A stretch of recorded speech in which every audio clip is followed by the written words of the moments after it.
Hello. Hello. എന്റെ പേര് Elizabeth. ഞാൻ ആക്ച്വലി മാമിന്റെ മുന്നത്തെ ഒരു പേഷ്യന്റ് ആയിരുന്നു. എലിസബത്ത് പറയൂ. ഓക്കെ. എന്റെ കുട്ടിക്ക് ഒരു ഗ്യാസ് ഇഷ്യൂ വന്നപ്പോ ഞാൻ ആക്ച്വലി ഗ്യാസിന്റെ മരുന്ന് ഇങ്ങനെ കണ്ടിന്യൂസ്ലി കൊടുത്തോണ്ടിരുന്നു. ഓക്കെ. ഇപ്പോഴത്തെ പ്രശ്നം എന്ന് വെച്ച് കഴിഞ്ഞാൽ ആ കുട്ടി ഇപ്പൊ കരച്ചിൽ നിർത്തുന്നില്ല.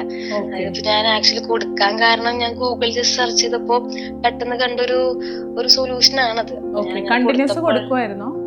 അതെ അതെ, കണ്ടിന്യൂസ് ആയിട്ട് കൊടുക്കാണ് ചെയ്തത്. ഓക്കെ. അപ്പൊ ഇപ്പൊ പിന്നെ എന്താ ചെയ്യണ്ടെന്ന് അറിയില്ല, പെട്ടെന്ന് പാനിക്കായി. അപ്പൊ അത് കാരണം മാമിനെ വിളിച്ചാ. Okay okay okay. എലിസബത്ത് എന്താ പറ്റിയെന്ന് വെച്ചാൽ ഈ ഗൂഗിളിൽ പറയണ പല കാര്യങ്ങളും മുഴുവൻ നമുക്ക് എല്ലാവർക്കും ആപ്ലിക്കബിൾ ആവണമെന്നില്ല. എലിസബത്തിന് മാത്രമല്ല, പൊതുവെ എല്ലാവർക്കും പറ്റുന്ന ഒരു അബദ്ധമാണ്. നമ്മൾ കണ്ടിന്യൂസ് ഈ ഗ്യാസിൻ്റെ മരുന്ന് കൊടുക്കാൻ പാടില്ല. അത് വീണ്ടും വീണ്ടും അവരുടെ ദഹനരസം ഉൽപ്പാദിപ്പിക്കുന്നതിനെ സാരമായിട്ട് ബാധിക്കുകയാണ് ചെയ്യുക. ആവശ്യമുള്ളപ്പോൾ മാത്രമേ നമ്മൾ ഗ്യാസിൻ്റെ മെഡിസിൻ കൊടുക്കാൻ പാടുള്ളൂ. Okay okay. അപ്പോൾ ഇനിയാണെങ്കിലും ഈ ഗൂഗിളിൽ പറയുന്ന നമുക്ക് ഫാക്ട്സ് ഒക്കെ കളക്ട് ചെയ്യാൻ ഗൂഗിളിനെ ആശ്രയിക്കാം.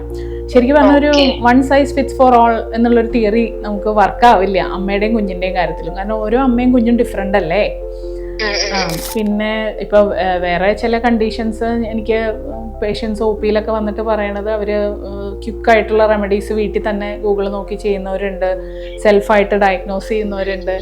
അങ്ങനെ ചെയ്ത് ഡോക്ടർ പറയുന്നതോ അല്ലെങ്കിൽ വീട്ടിലെ അനുഭവമുള്ള മുതിർന്ന സ്ത്രീകൾ പറയുന്നതോ ഒന്നും വിശ്വസിക്കില്ല. അവർ ഗൂഗിളിനെ മാത്രമാണ് വിശ്വസിച്ച് മുന്നോട്ട് പോകുന്നത്.